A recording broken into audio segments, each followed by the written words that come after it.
She rolled her eyes like she was watching a terrible reality show, ready to make a mad dash out of the room, but the man, insulted by her wisdom, charged at her in a fit of rage. Fortunately, Mr. Mine received the SOS and rushed to the hotel, finding his employee's face battered like a panda's victim, instantly turning his face as stern as sugarless coffee. He waved as if giving away a punch-in chance, leaving the man puzzled.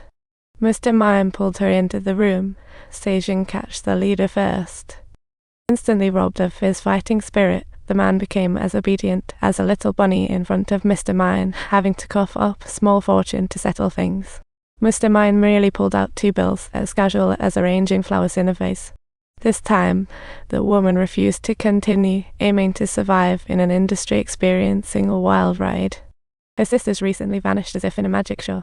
She hoped Mr. Mine would relent to find the missing ones just when. Mr. Mine received another complaint. The client tried 7 or 8 women, but remained unsatisfied, logic like scavenging empty bottles in a recycling bin. Mr. Mine reluctantly called Ms. Zhen, who's often as sick as a washed-up jellyfish. At home resting, she noticed Mr. Mine's call. She took the job reluctantly, thinking it a new experience. Back, Mr. Mine idly scrolled call logs when suddenly he found the missing girl's last calls were from this number, and so was the client who just left with Ms. Zhen. 4,885 Mr. Mine, sensing danger like a detective, quickly warned Ms. Zhen. He told her to secretly send her location while taking a shower. However, at that moment, Ms. Zhen was slowly edging closer to the Garden of Doom. Ms. Zhen drove into a secluded alley per the man's directions, feeling odd before even entering. The man claimed this was his family's villa, but fumbled around for ages without finding the keys. It was like a scene out of a comedy. Ms. Zhen stood outside patiently, and when the door finally swung open, a dog belted out barks at her like she had just walked into a Hollywood horror movie. Ms. Zhen felt a chill but followed the dog inside.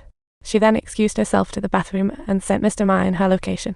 After sending, she found no signal. The wall rings and eerie air recalled a suspense film. In despair, she looked down and saw a horrifying scalp with long hair.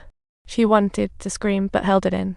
Luckily, she stifled the scream, calmed herself, wet her hair, and prepared for battle. She calmly left the bathroom, lied about getting something from the car, and easily tricked the chill man. He even snickered dismissively, but when she reached the door, Ms. Zhen discovered it was locked tight. Hopelessness enveloped her like a heavy blanket. Feeling utterly helpless, Mr. Mine couldn't reach Ms. Zhen and received no response. Meanwhile, she felt just like a rat, just like a sticky bun. The man carried in a package, glanced at himself in the mirror, and tossed it aside.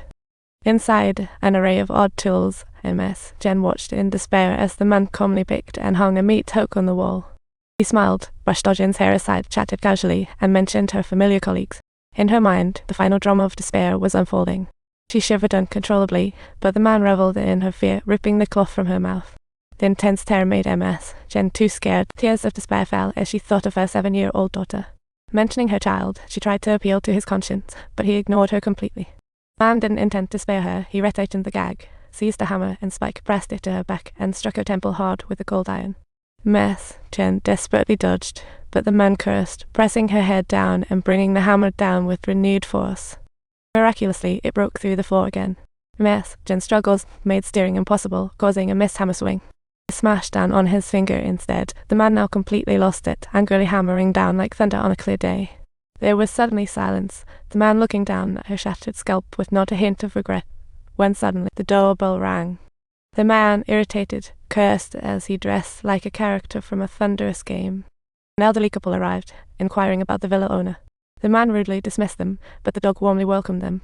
Seeing they seemed familiar, realization hit him like a brick. It was a family reunion as he turned back and invited them into the room. The elderly couple looked confused, and the man pulled out a hammer from the bag, as if preparing for some outdoor activity. He drove away in the couple's car, looking for a place to hide it. But just at the intersection, he crashed into another vehicle while Mr. Mine was busy playing detective. The crash baffled the owner.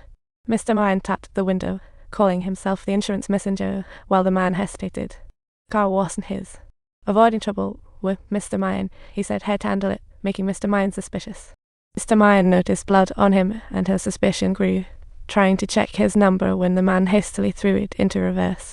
He attempted to flee, backed up 2 steps, found the path blocked, with Mr. Mine demanding his number, heightening his anxiety. The man erupted, shouting at the car behind. Suddenly, Mr. Mine realized something and quickly dialed a number on his phone. As the ringing echoed in his ears, the man's mind raced, while Mr. Mine grinned confidently as if she were pulling all the strings. As Mr. Mine reached for the door, the man dashed to the other side, then bolted out like he was Harry Potter escaping the Forbidden Forest. Mr. Mine chased fiercely, saw him drop his phone, threw everything at him, and caught up through sheer will. After some struggles, the man was outmatched. Mr. Mine pinned him down, hitting his face like in basketball. When the man was completely spent, Mr. Mine stopped interrogating him, but he remained as silent as a stone. Mr. Mine dug through his wallet, confirming his identity, and then dragged him off to the police station for the next round of this party. She sent him into the car, saw someone studying her luxury car, shooed them away, then the police arrived.